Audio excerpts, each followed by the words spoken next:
V primeru, da ste ravnokar kupili BMW serije 5, potem čestitam, izbrali ste dober avtomobil. Če pa ste petico izbrali namesto šestice zgolj zato, ker ima tale en par vrat na boku, potem pa dodajam, bolj pogosto bo treba spremljati volan, ker potem bi vedeli, da ima šestica po novem 2 para vrat na boku, rečejo ji pa Grand Coupe. Da se ne bomo razumeli napak, petica je odličen avtomobil, je pa oblikovno bolj umirjena. Zato vam sosedje ne bodo tako zavistni, sodelavci vas ne bodo trepljali po ramenih, mimoidoči pa ne bodo tako zelo stegovali vratov. Če hočete biti opaženi, potem je to tisto pravo. Dodaten par vrat pomeni, da boste na zadnjo klop vstopili povsem elegantno.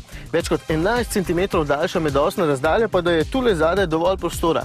Resno, ne samo zame, tudi za dejansko zelo visoke potnike. In to je tudi edina šestica, ki je registrirana za 5 oseb, oziroma 4+1, čeprav ne vem natančno, kam bi dal tisto +1.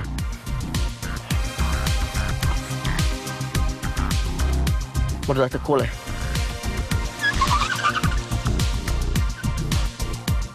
Bojazen, da bi bil Grand Coupe v primerjavi s 3-vratno šestico manj dinamičen, je pa vsem odveč. Tudi ta avtomobil se zelo, zelo lepo pelje in tudi ta avtomobil je ogromen, celo daljši od običajne šestice in v dolžino meri preko 5 metrov.